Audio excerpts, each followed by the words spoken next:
Hello and welcome to today's Optics 3 debates. My name is Theodore. My name is Tadej. Hello. Today and I are going to discuss which are the common features of products that we list into a category of riflescopes for stalking. So I think today you went through the basic questions regarding this category and we can just start. Yes, well, first of all, I'd like to know which are basically the magnifications which are usable for riflescopes for driven hunts. Well, we define most of these scopes as hunting scopes. So normally stalking is it's a style of hunting. So we say that the scopes in this category should have a magnification, minimum magnification between, let's say, 1 point something, 1.5 is the most common, or 1.3, also 1.4, but let's say from 1.5 and not higher than 4. So this has to be the minimum magnification. The maximum magnification is usually either 6, this is the most common, 1.5 to 6, 10, some of them go all the way to 13, 14, and I would say 16 is already the maximum in most cases. 16 with scopes which start at 4. So basically the magnification range is either it starts somewhere between 1.5 and goes all the way up to, let's say, 16. In this magnification range most of these scopes are in. Normally it depends what kind of zoom factor they have. Let's say this Leica Visus has a 4x zoom factor, so it starts at 2.5 and goes all the way to 10. With Magnus it has a 6x zoom, so it goes from 1.5 to 10.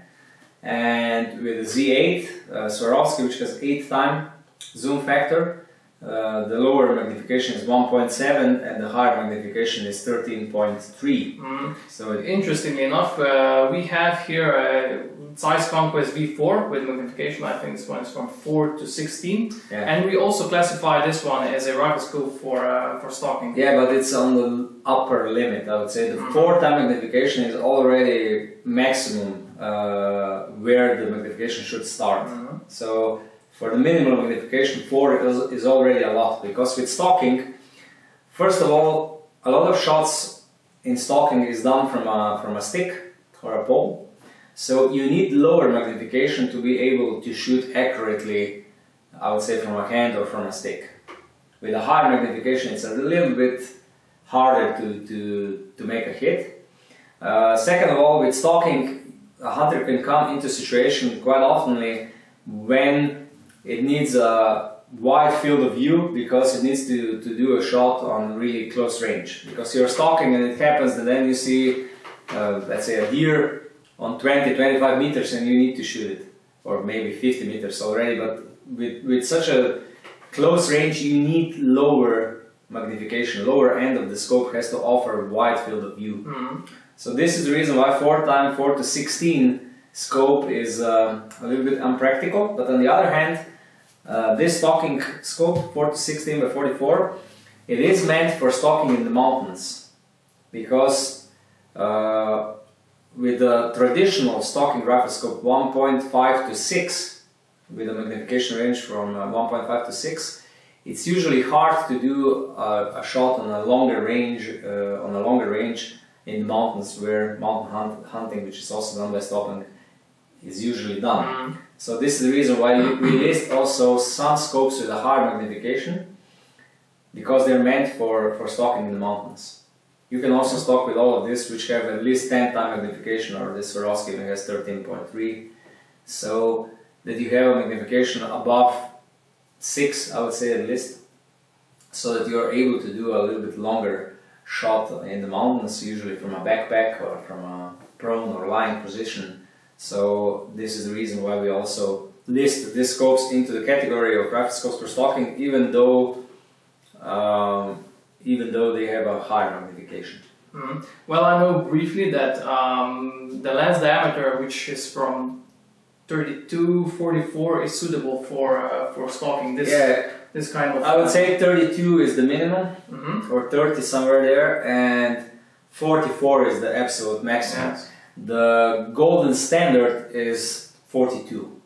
So most of the scopes, like I would say for normal stalking, is 1.6 to 42. For mountain stalking, it can be also all the way to 44, but the golden standard is 42. The main reason for this is that scopes for stalking need to be light and compact. So this is the reason why they have smaller lens diameters, because when you're carrying them around, every gram counts. Because when you carry a rifle with a rifle scope for 3, 4 hours, 5 hours, every weight counts. And this is the reason why 42mm is most suitable, because it still performs in low light, because stalking can also be done in low light. But on the other hand, it's not too heavy, it's not too big.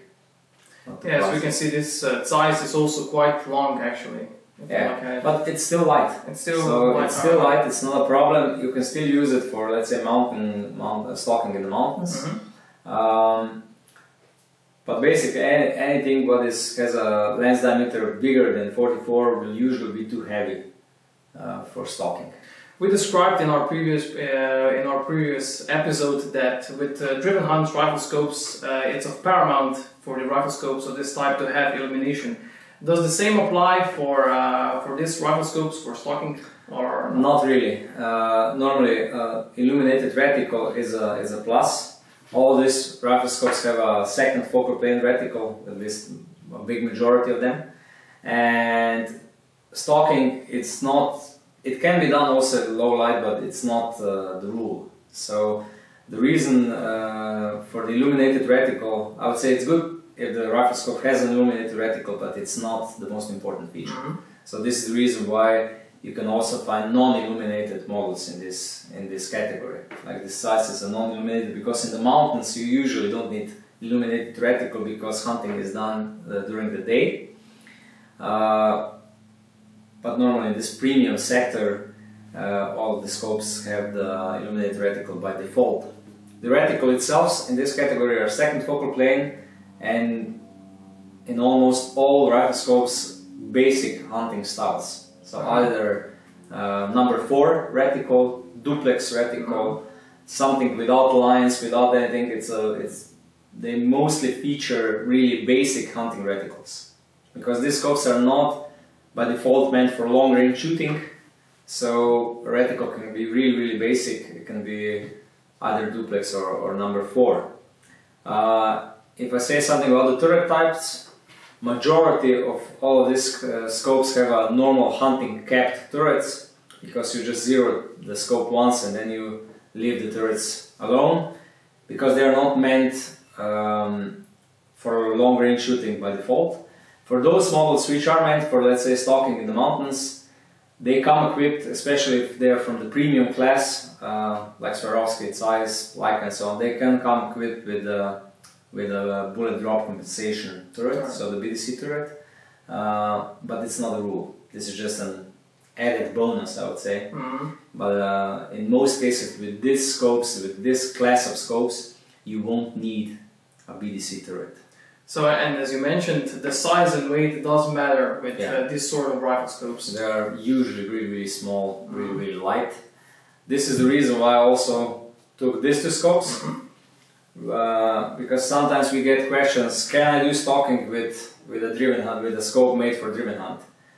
Normally you can, but let's say with 1 to 4 scope you can stalk. It's even smaller and lighter than most of these scopes, but it will have 2 disadvantages. One disadvantage would be that if you're stalking and the day goes into the low light mode, I would say, into the evening or dusk or dawn, the scopes with a 24mm objective lens will just not be bright enough. And this with a 42mm objective lens, they will be bright enough. They will be much brighter than this one. Yes. This is the first, and the second thing is that sometimes with stalking you do need to make a shot on, let's say, 150 or 200 meters, and then 4-time magnification will not be enough. So this is the reason that 1.5 to 6, 1.5 to 10, 2.5 to 10 will perform better when you need to shoot, let's say, to 150 or more in distance. Then we are getting a lot of questions regarding a little bit bigger scopes, but with the same magnification range, like this Zeiss Victory V8. It's 1.8 to 14 by 50. Leica has a similar model. It's 1.8 to 12 by 50, and Swarovski has 2 to 16 by 50. Normally you can stock with those scopes, but they're all bigger and heavier. I would say the weight difference is at least 20 to 30%. You can even stock with a 56mm objective lens scope, but it will just be too heavy. So you will carry with you some additional weight without any need. And this is the reason why we don't list scopes with a 50mm objective lens into the category of scopes meant for stocking, since they will be too big and too heavy.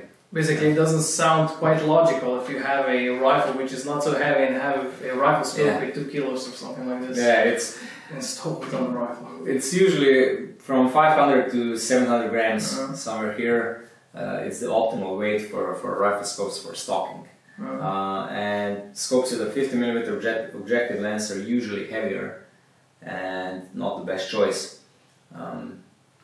So I think, well, if you forgot something, just write down in the comments or send us an email. Take care. Bye.